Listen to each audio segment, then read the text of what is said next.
Hi. Welcome back to Snark and Spark. My name is Emily, and as you can see, I am sunburnt. Don't worry, I am covered. This is not risque, nothing like that.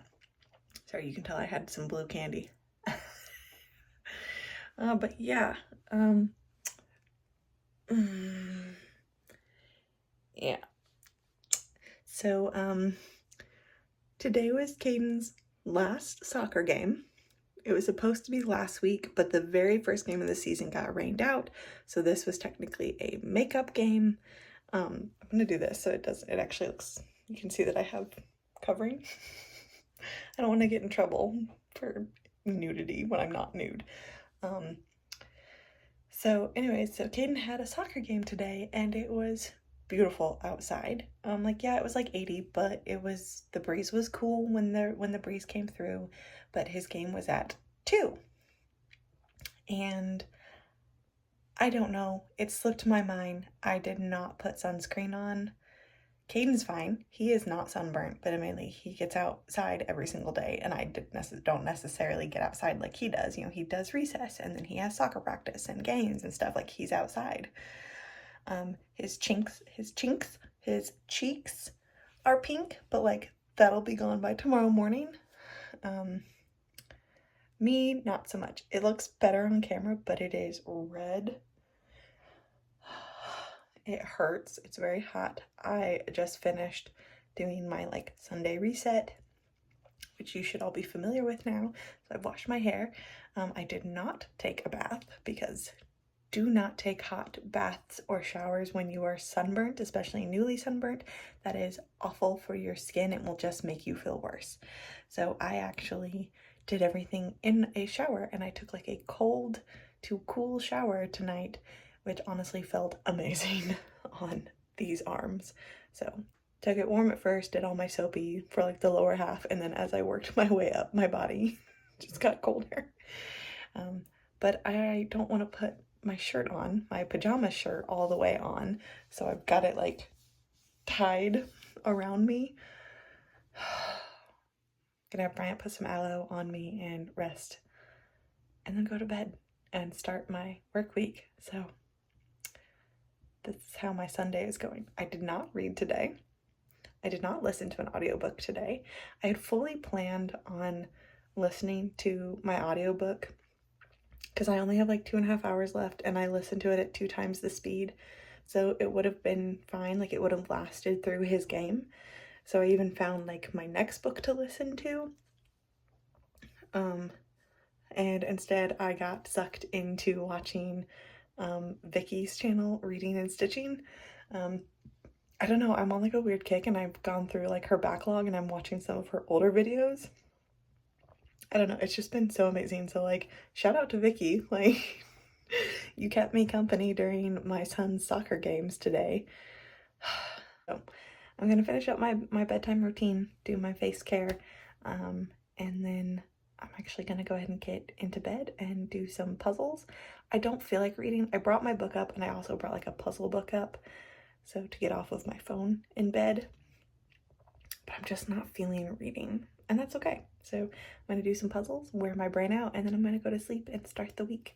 But I will talk to you all very, very soon.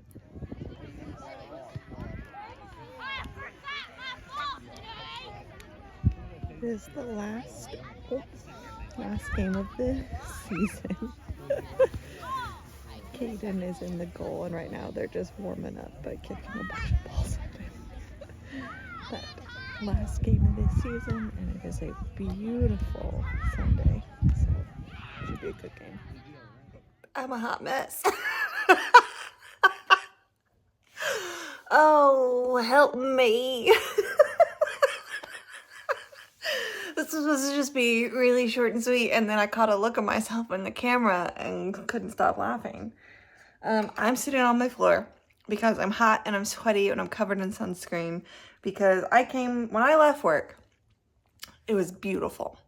It was like 70 something. It was kind of cloudy. The breeze was nice and cool, and I was like, it's workout time, right? But I'm not gonna go to the gym. I'm gonna walk outside. I'll do a lap around my neighborhood, get my steps in, you know, instead of going inside and working out, because I usually do like a walking cardio exercise on Mondays. And the gym I've been going to right now, they haven't turned the air conditioning on yet, so it's hot still, and it's hot, and I'm like, it'll be hotter inside working out than it would be outside. So I'm gonna just go home and I'm gonna walk around outside. Brilliant idea. Wonderful, right? Come home, put on my workout stuff, slather myself in sunscreen. Now I'm all nice and shiny. I'm glistening. I'm ready to go. Number one, I go out my front door. It locks behind me. I can't get back in. We have a smart lock, so you need a key code to get into my house. Or you use the app on our phone. You can press to unlock. You can hold, you know, all the things. It ain't working. So it like locked behind me, but then I couldn't get back in. So I'm weird in the sense that I always kind of like check. Maybe I'm the only one that does this, maybe not, but I will close my door behind me, lock it, and then I kind of mess with it to double check. Sometimes I will then reopen it, close it, lock it again. Like, it's just a weird quirk that I do. No, it was dead. So I guess my husband had just changed the batteries in it recently, but I guess the batteries he put in were bad because it's dead. It popped up a notification on my phone. It was like, hey, battery's super low. You should change it before your door lock goes offline. And I was like, cool, noted. Didn't know that meant right then, 5 seconds later. So like keypad wouldn't even turn on. I couldn't get in, and I'm like, shit. Like, mess with my phone, right? Pull up on the app. It's doing nothing. And I'm like, what do I do? Because I can't get in my front door. My garage door is closed, and the opener is in my car, which is locked, and my car keys are in the house, which is locked. Cool. So I call my husband. That's what everyone does, right? Call my husband, tell him what's going on, and he's like, I just changed the batteries. And I'm like, I don't know what to tell you. Luckily, because he's a smart man, he's like, there is a house key. It's hidden. This is where it's hidden. It'll let you in the back. And I'm like, cool. Go around, and he's like, because he knows me, and he's like, no, I would like you to go try and unlock the door so I know you can get in before you hang up. And I was like, got it. Did that, opened the door, right, was like, cool, it works. Go on my walk. I get like 10 minutes into this walk and realize I have also made another mistake. It is no longer overcast. It is no longer cloudy. The sun is out. The breeze has died down, and now it's just hot. So my idea of a good like 35, 45 minute walk quickly went out the door, and I did about 20. The dogs went in. I said, nope. Also, I think I'm getting like shin splints, which I haven't had ever, if not since like high school, maybe college. What do I do with those?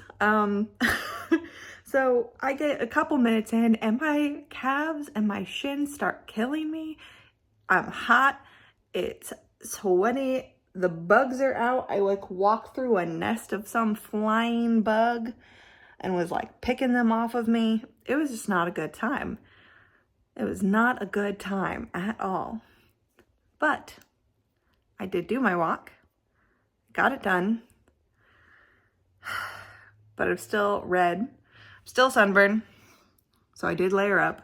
Probably should not have gone out in the sun again, even with the sunscreen on. I know it's not good for my skin.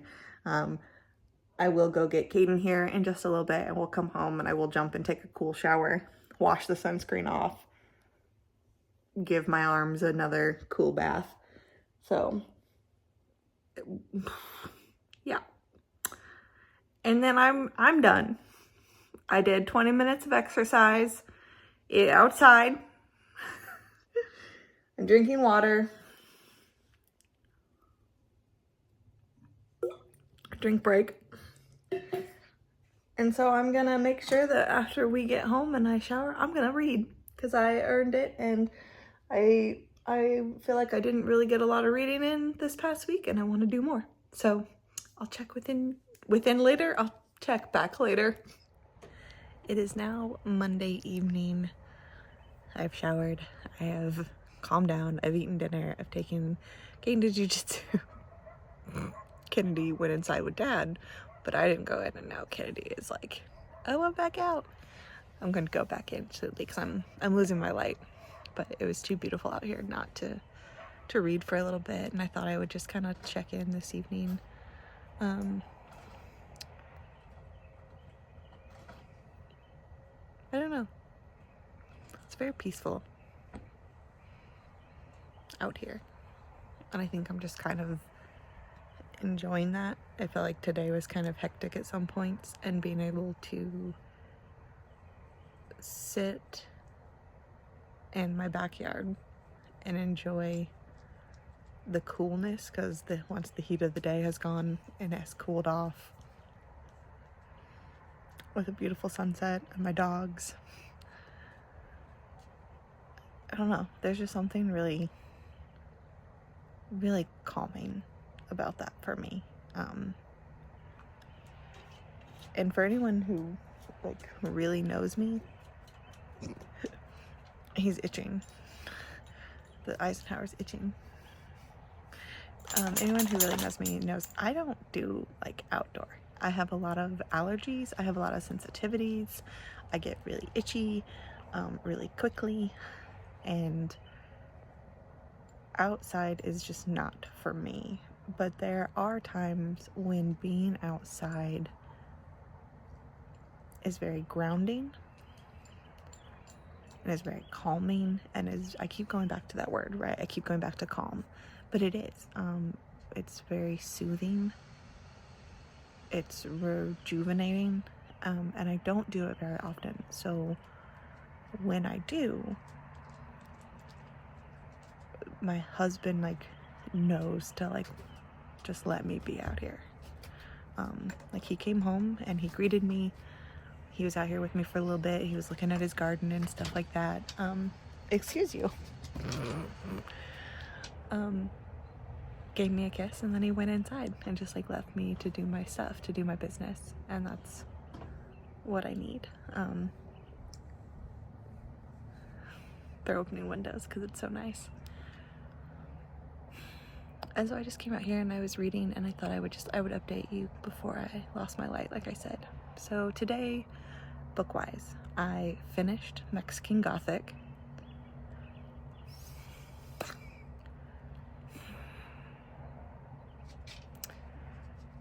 I am using a new rating system that I found online. It is the Cawpile, Cawpile method, created by, I honestly don't know her name. Her YouTube channel is Book Roast.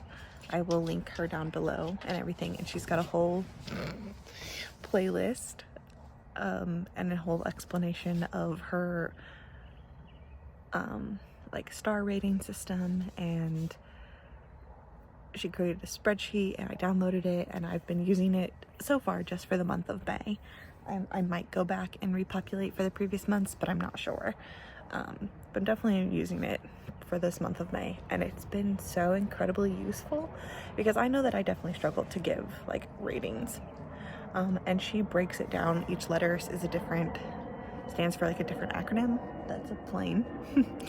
It's like character, atmosphere, writing, plot, intrigue, logic, and enjoyment. And you rate those from like a scale of 1 to 10, and then it calculates it all for you, and it gives you what like your star rating, like, you know, from a 0 to 5 star rating would be. And it feels so much more accurate because it takes things that you are interested in and then helps you figure it out, and that's really nice. Oh, he's gonna start barking. I hope not. So I've been using that, and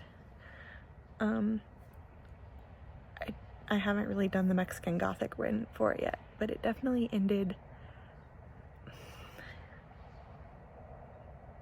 Okay, it's horror. It is a horror novel. I will say that. It is definitely a Gothic horror novel. It had a happy ending, which kind of threw me. There were, let's just say, I really didn't see the twist. I didn't call it, and I definitely, in the logic system of like, do the rules that the author establishes for their world make sense? Do they follow, in their world building, or if they have a magic system, do they follow their own rules? Is it consistent? And there definitely were some things that felt like plot holes to me, or like holes in the logic that threw me, and just some of the explanations. It was weird. Definitely trigger warnings for like racist speech, racist people, topics of eugenics, and like I said, colonization. There is a couple questionable. There are definitely some scenes that are borderline, if not assault, like they are on the line of assault, definitely harassment. And I'm gonna say there's definitely two to three scenes of like harassment and assault that made me very uncomfortable. So I would definitely take care of yourself if those are triggers for you. Do be aware that content is there. There are lecherous men, and that really seems to be the makeup of them. I don't mind giving trigger warnings as spoilers, because I think it's fair for people to know the trigger warnings if you're interested in this book. There are also triggers of incestuous relationships, murder, like kidnapping, and holding people against their will, mind control, or like gaslighting and brainwashing. Like that stuff is in there, so take care of yourself if you're interested in checking out that book. I'm trying to save more of my overall thoughts and opinions for like the end of the month wrap up that I'm gonna do, but give little snippets. So I finished that, and then I kind of did an about face and started something completely different, listening wise, something more lighthearted, which is A Wizard's Guide to Defensive Baking by Kingfisher, who I know as a horror author, but this is definitely, so far I'm on like a couple chapters in, like chapter 7 or 8, and it is definitely like a fantasy adventure. Like people have magic, but it's not like you have like a skill, right? So like our main character works in a bakery because her magic is she can like hold sway over dough, and she can get dough to do what she wants. She can suggest that the rolls don't burn when she puts them into the oven, or that, they stay fresh, they won't go stale. Her big thing is that she can like charm the gingerbread to like come alive and dance. It's so far very lighthearted, and I think I needed that to just kind of switch things up.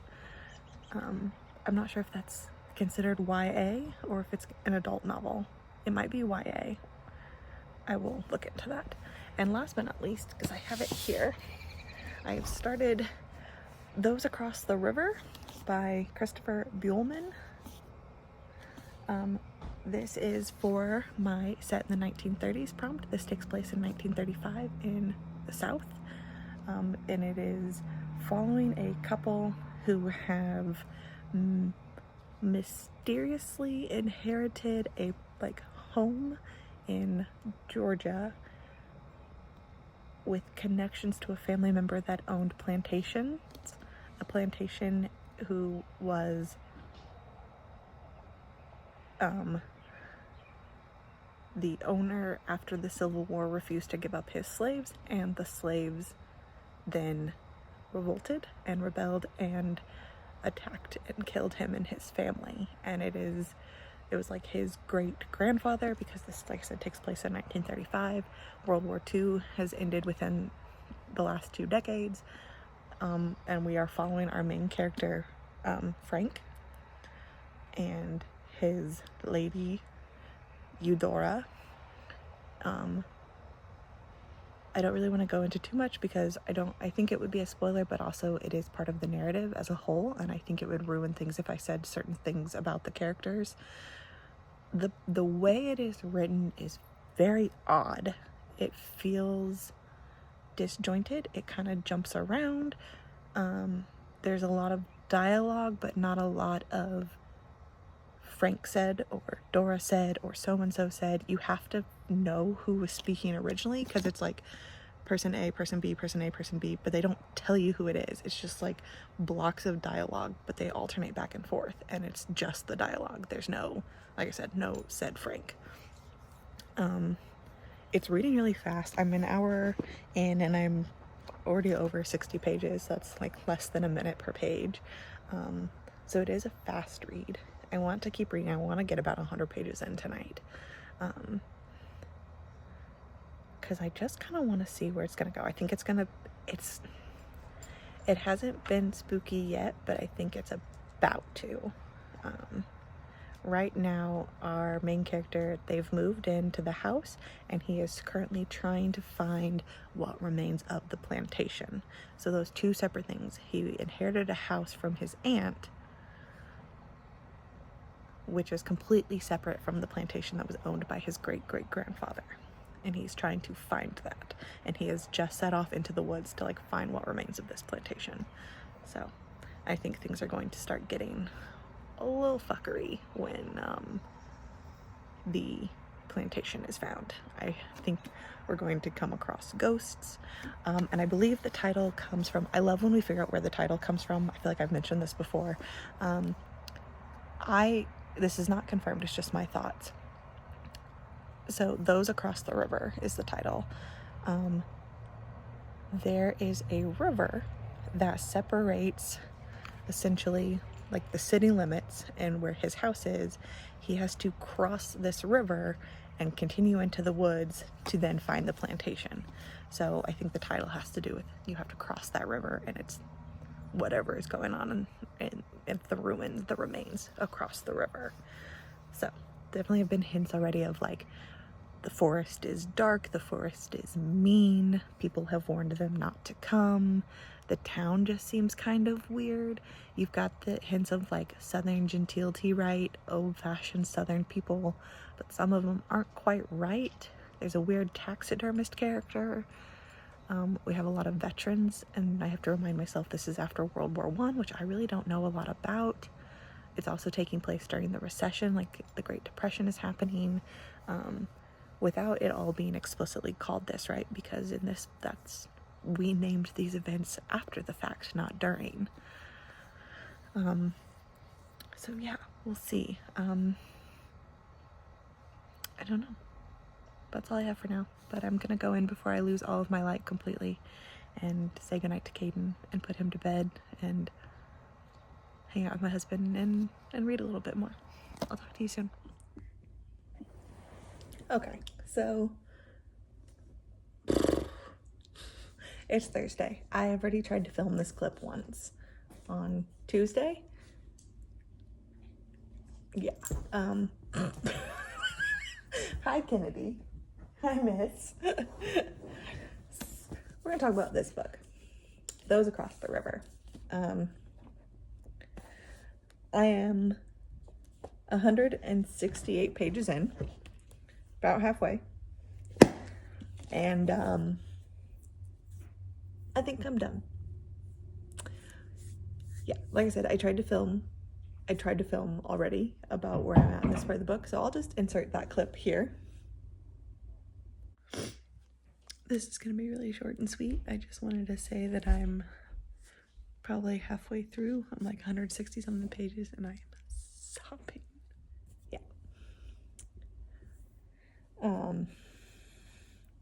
Let me explain what was going on. I am about to discuss this book, and it's going to be with spoilers. So, from this moment forward, if you're continuing to watch, you're about to get spoilers for Those Across the River by Christopher Buehlman, okay? This book takes place in 1935 in southern Georgia. This is post-World War I, Depression era. We've got a main character suffering from PTSD who has packed up his entire life and into an inherited house that belonged to his aunt, with the intention of, I'm going to write a book about my great grandfather who was a slave owner, plantation owner, way back when, and after the Civil War refused to give up my slaves, and so the slaves revolted and murdered him, and it was this whole horrible thing. Supposedly he was this horrible man, he was super cruel, whatever. The plantation is across the river. It apparently is in ruins, it's in these woods, so he is living in his house in the city, but he is venturing across the river to go look at this plantation because he's going to do research and write this book.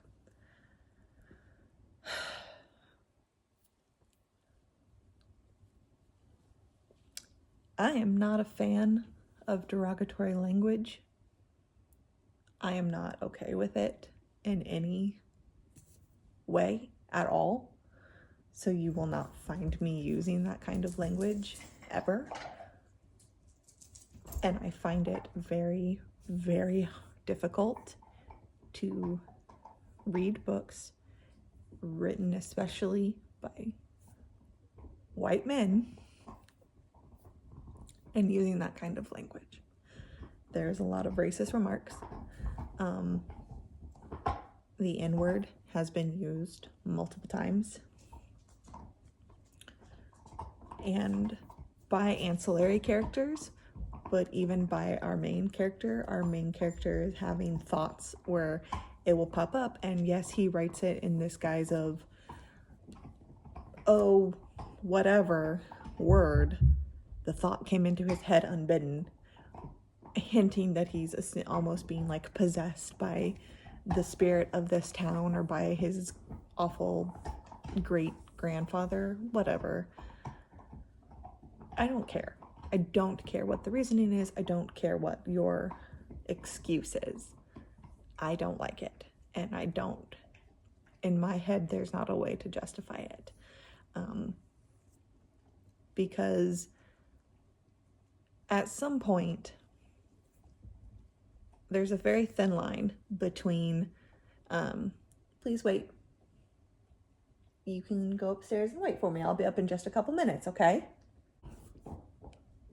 As I was saying, there's a very thin line between being historically accurate with your language, with your setting, with your choices, right? There's historically accurate and then doing it because you think you can get away with it.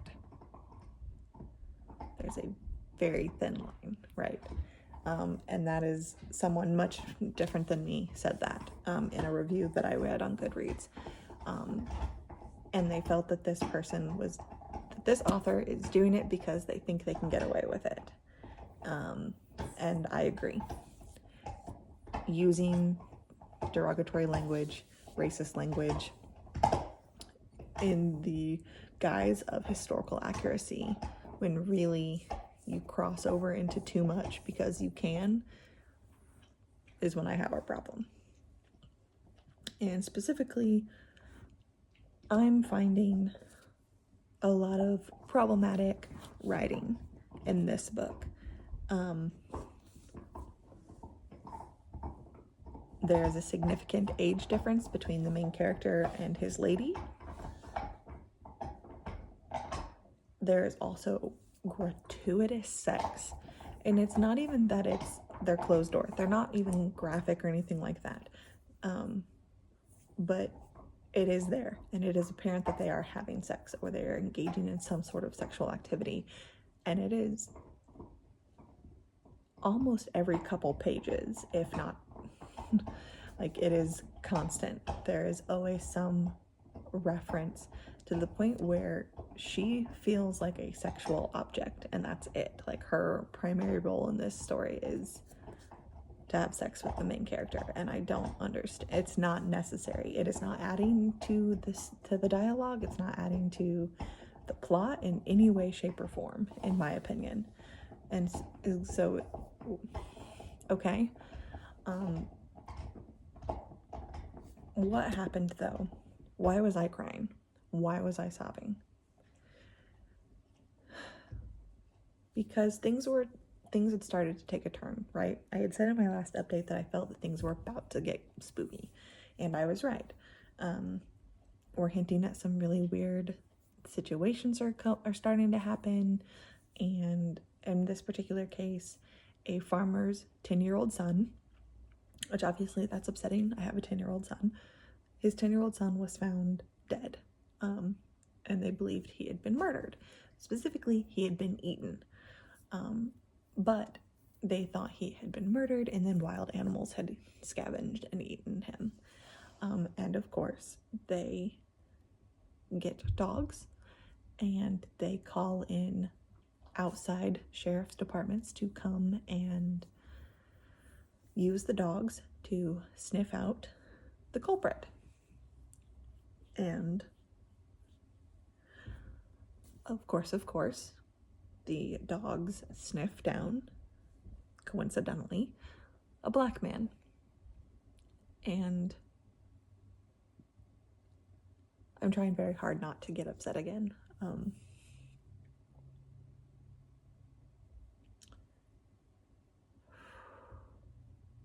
They have no evidence. They have no proof. They have hunting dogs who supposedly tracked this scent to this man. And so they haul him back across the river, back into town, and they lynch this man. They lynch a black man. And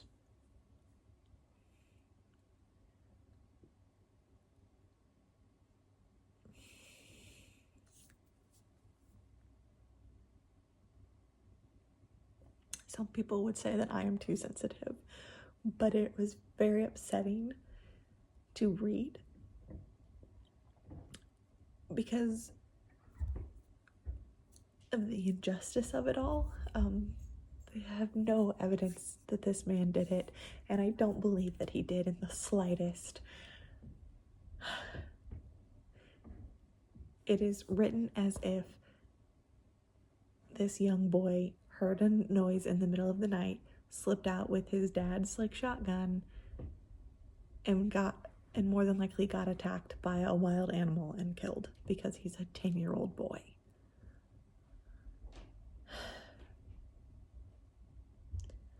They don't, and I think that's why it's worse, is they don't describe the lynching. They don't describe the murder of this man or the murder of this boy. But what he does describe is them finding him and leading him back through the woods, and the taunting, and how it starts with a simple accusation, and then they poke him and they prod him, and then they start to jeer and they start to attack him and verbally assault him and then physically assault him. One of them brings out their gun and starts jabbing it at him and pushing it into his sides, into his face, and it escalates, right? We know this is how these things happen. It escalates. And he didn't fight back.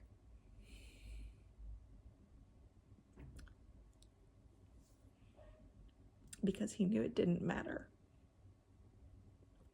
It didn't matter if he tried to defend himself. It didn't matter if he fought. They were going to do this no matter what. And of course, there was no trial. There was no jury.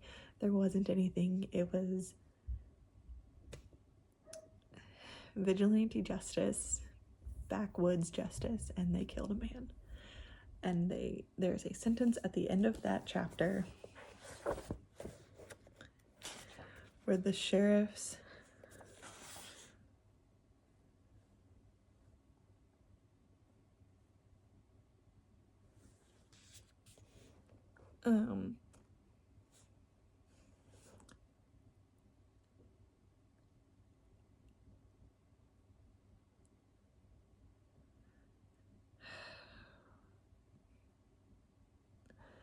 essentially when they come back into town, most of them are no longer wearing their hats.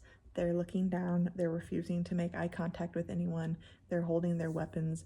As they explained, they walked with small steps, and the ones who carried shotguns carried them like yokes,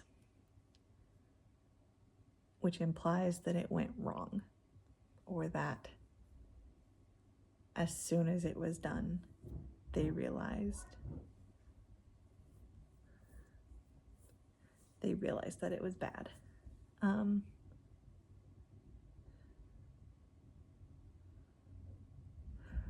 And the sheriff of the town that they're in even says it in a different saying, that he says, like, I know they hung that boy, and I know something went bad wrong, and they ain't never gonna tell me what. Because the sheriff of the town, the actual sheriff, couldn't handle it, and he left. But he left them. He didn't stop it.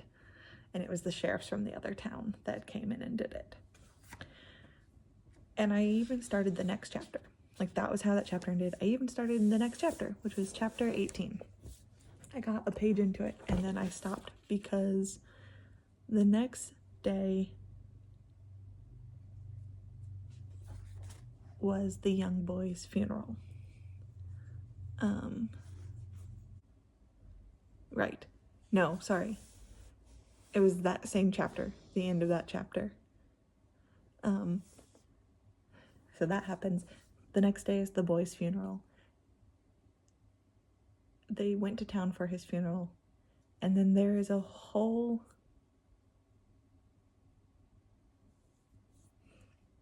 they go to town for funeral, and he states that they then went home in the middle of the day to have sex and then went back to town.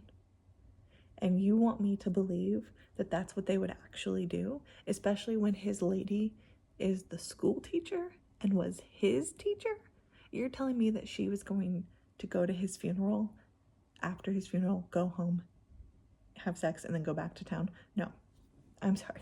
No. We've all been to funerals. We have all gone through grief to some stage. That is not how that works. That is not how that works. And it was at that point where it's literally paragraphs later. We have just gone through this, and then it's like 2 paragraphs later is that sentence, and that's what did it. That is what I was done. I was so done because it felt so disrespectful and just shitty. And and part of me is like, I'm already halfway, I should finish it, but I am so mentally checked out with this book that it's not gonna happen. So that's where I'm at. This was a mistake. Do not recommend. I'm gonna leave this one here. I'll see you all soon. All right, let's wrap this vlog up. I'm coming to you from my bedroom. This is my bed.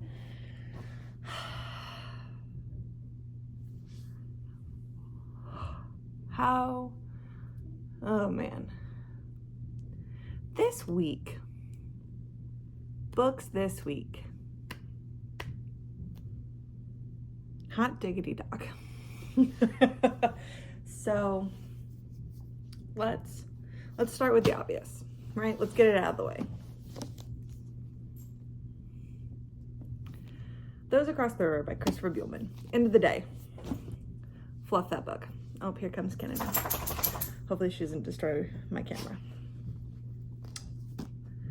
So I did end up finishing the book. So everything I'm about to say from here on out is spoilers galore.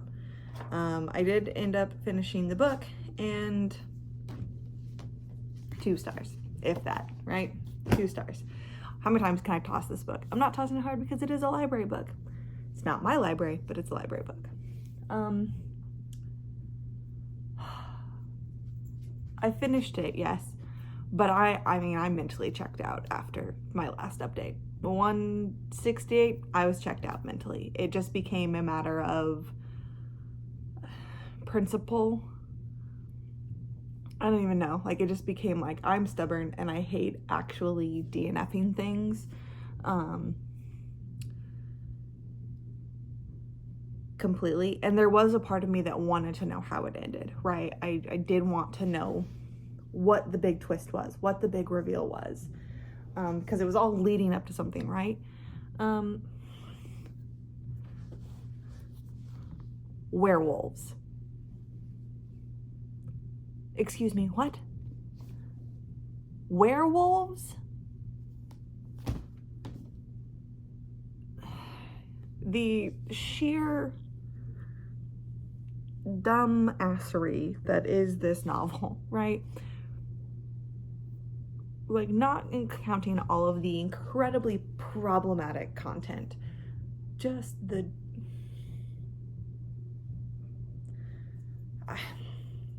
I'm mad. Like, this book pissed me off. I'm not gonna lie.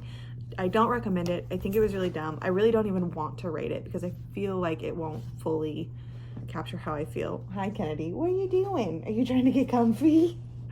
Under my pillows? Can you lay down? Can you be snuggly? Lay down. Here. Let's put this back so you can snuggle right. Snuggle. Lay down. You snuggle me. I do have shorts on. Trust me. Hi, baby girl. So...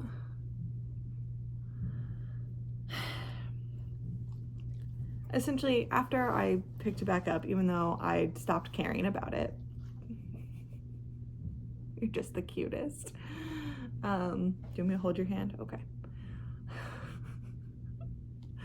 Essentially, he starts, main character, Frank starts snooping around and is like, what's going on? What's with the people across the woods? He asks for help from crazy taxidermist guy who's like, I can't tell you much, but I can tell you Silver will kill him, and fire.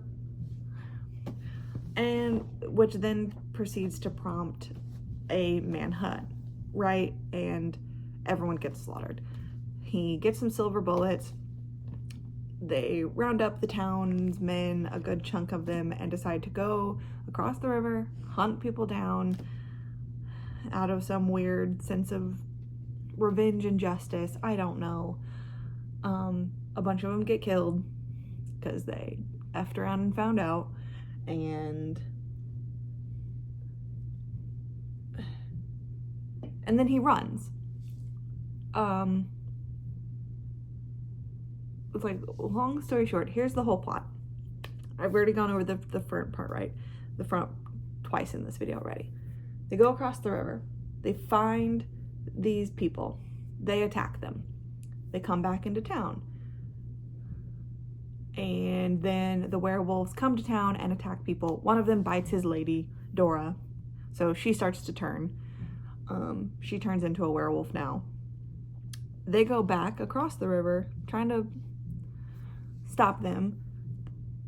Werewolves kill a bunch of town people, take our main character hostage because he's the great-grandchild of the slave owner, take him back to this plantation where it's revealed, lo and behold, plantation owner guy was the original werewolf, right? He's a werewolf. And the whole thing with his slaves was that he would get them, and every month on the full moon he'd release a man and a woman and he'd hunt them down and eat them, whatever. And his kid was also a werewolf. So it's it's passed down the bloodline, right? But our main character isn't a werewolf. I don't but he didn't actually have any kids, but he would, it doesn't matter, right? I don't actually give a shit, but whatever. Great granddaddy was the werewolf, blah, blah, blah, blah. So when the slaves up and killed him, one of the slaves that did it got bitten, and so now he has taken over, and I was not a fan of how they then made him the evil plantation owner, right? And so he tortures our main character just because he can, because he's cruel, because he's insane, whatever, as some sort of weird twist of, your grandfather did it to me, so now I'm doing it to you, but no hard feelings.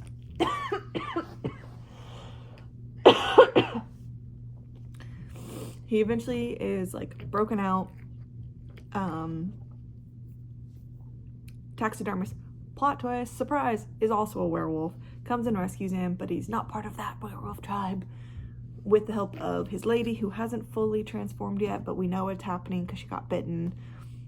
Bust him out, they escape, they go north, she transforms, runs away, and he boots it out of there. Like, he runs back to Chicago, where he's originally from, gets some old buddies of his to go with him, and they go back down there and essentially kill a bunch of them the day after the full moon.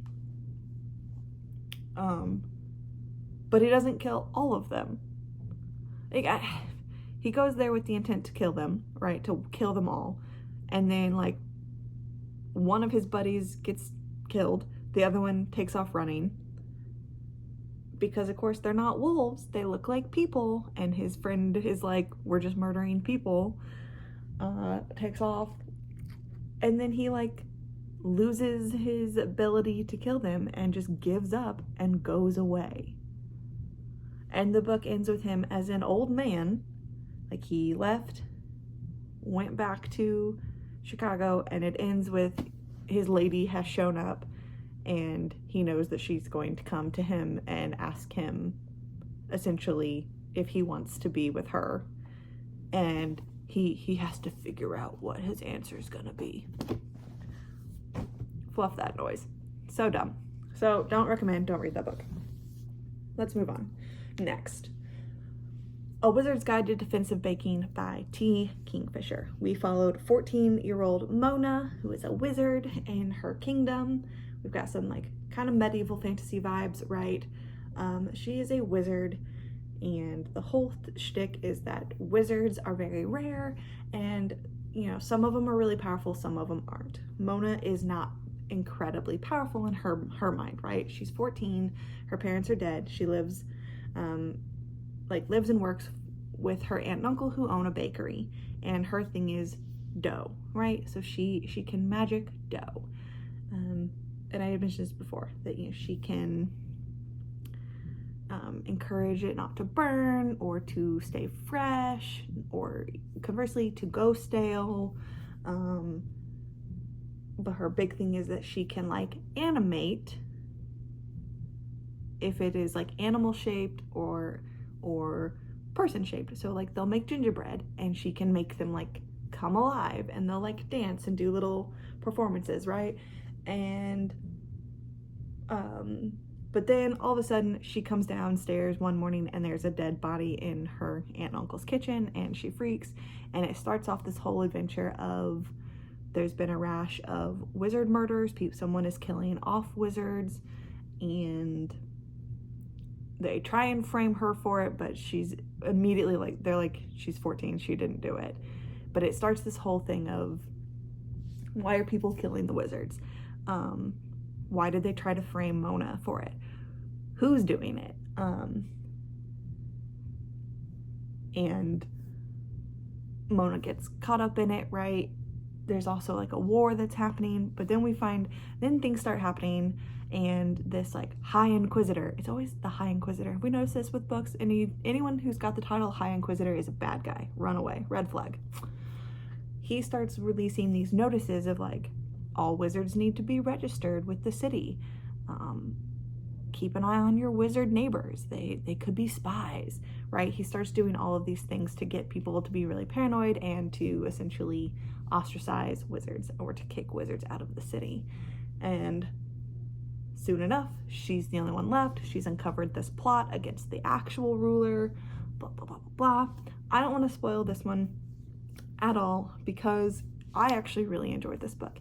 It was super cute. It is like a middle grade novel, middle to YA, because we follow 14-year-old Mona and essentially befriends the dead girl's brother, and he's also her age, and it's, I don't want to say a coming of age, but it definitely is her discovering her own power, right? That she is strong and that she can do this. And it was good. It was definitely a change of pace from everything else I have read this month, and it was really lighthearted and very enjoyable. I loved Spindle, who is the boy that she ends up befriending, and his, like, cavalier attitude. He says whatever he wants, where it comes to his head. Mona does get a little annoying at times. There is so much self-doubt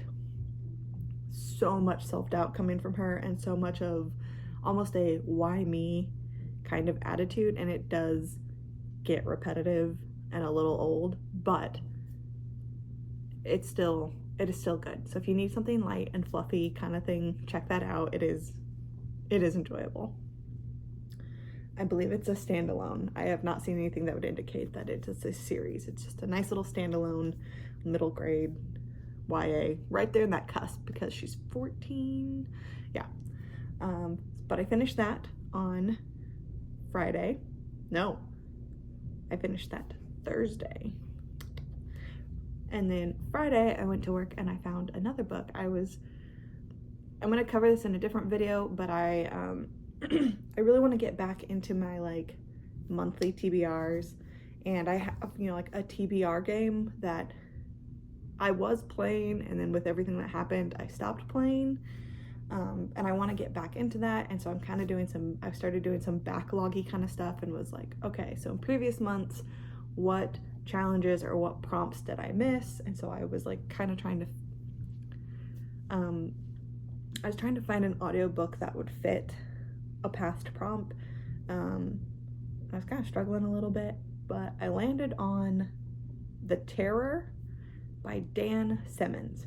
I don't think it actually fits a prompt, but I've already started it.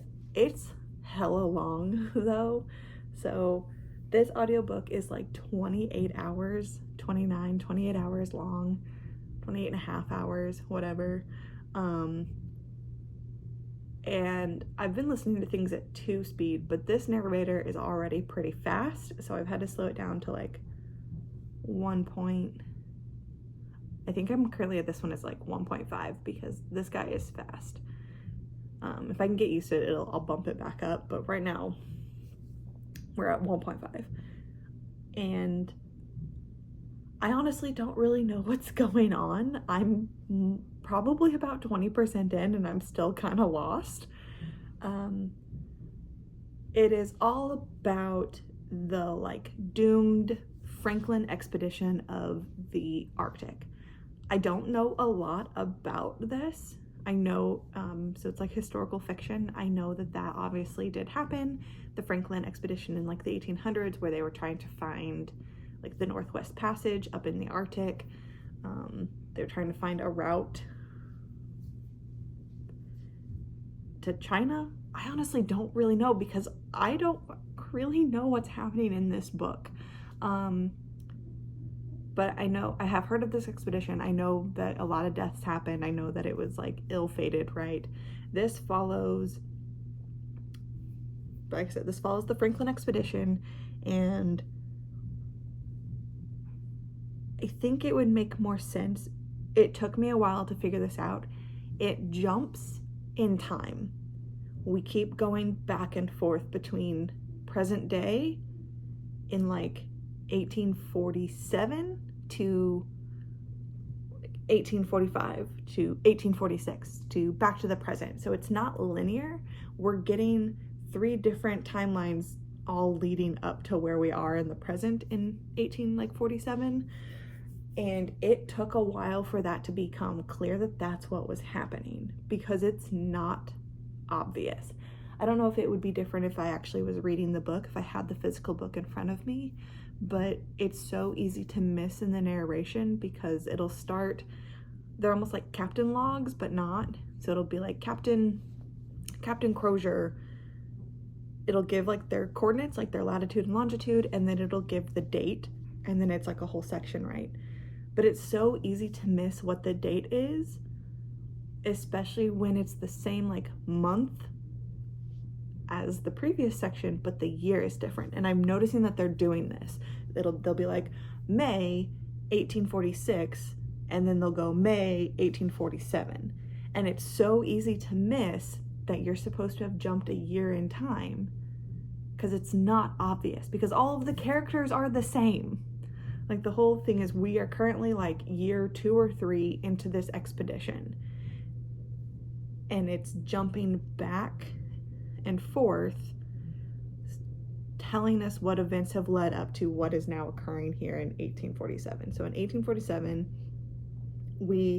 the book opens, it's not a spoiler, we know that Captain Franklin has died. Sir John, who this was his expedition, right? He was leading this expedition, he was funding it, right? He was doing all of these things.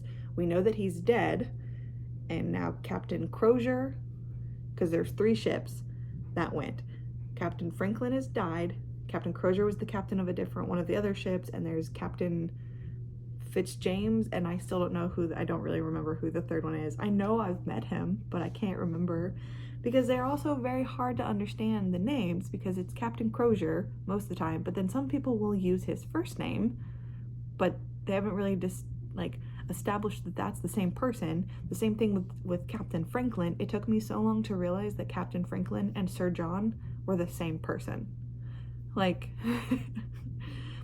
just think that the author didn't do a good job of establishing those character identities, and so it is hard to follow who is who. Our main narrator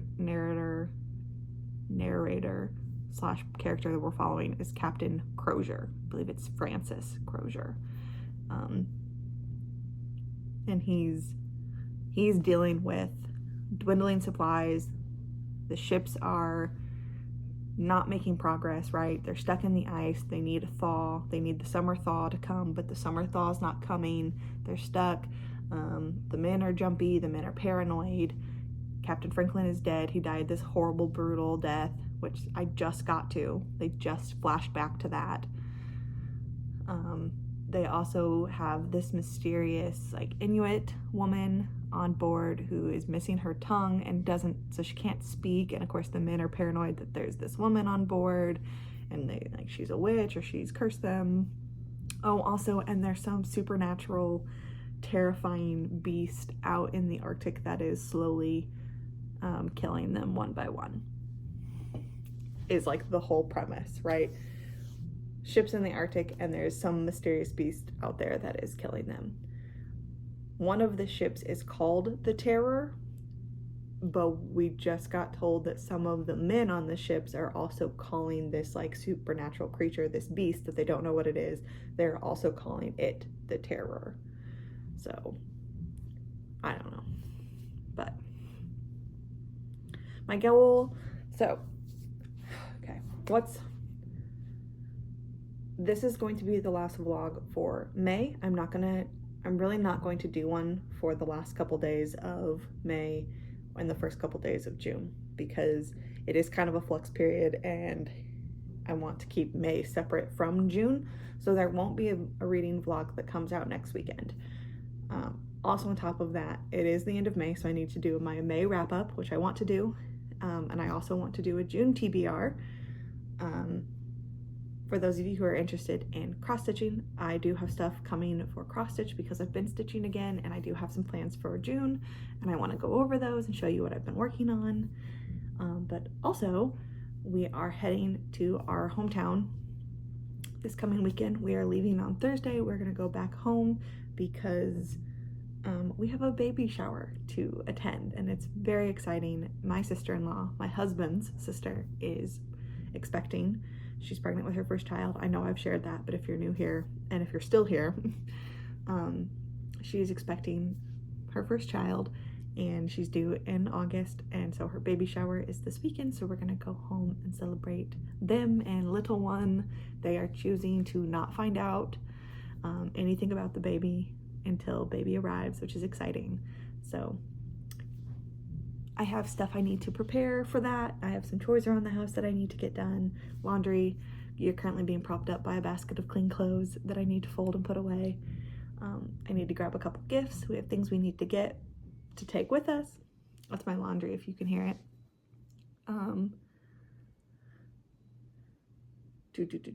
So I have stuff I need to do this week, and I just don't think I'm gonna have a lot of time to sit down and read, and that's okay. Plus, my sister is pregnant as well, but she is due any day now. We are at a point where we are waiting for the call, we are waiting for the text message that she has gone into labor, so that is also very exciting. But so 2 babies coming this summer from my family. It's really, really exciting. So we just have a lot going on. We're waiting on babies. We're waiting on a baby to make an appearance, and we're going to Evansville. And we're gonna hang out. So it's a lot. But yes, so there's no reading vlog coming next weekend, but there will be hopefully other videos coming soon that I hopefully can film and edit and get up before we leave this week. I will probably take some fun footage during the week, and maybe I'll do something with it, but I'm not making any promises or, you know, putting any obligations on myself to do that. But yeah. Okay. This is it. I'm done with this vlog. So I will talk to you all very, very soon. In the meantime, be easy with your hearts.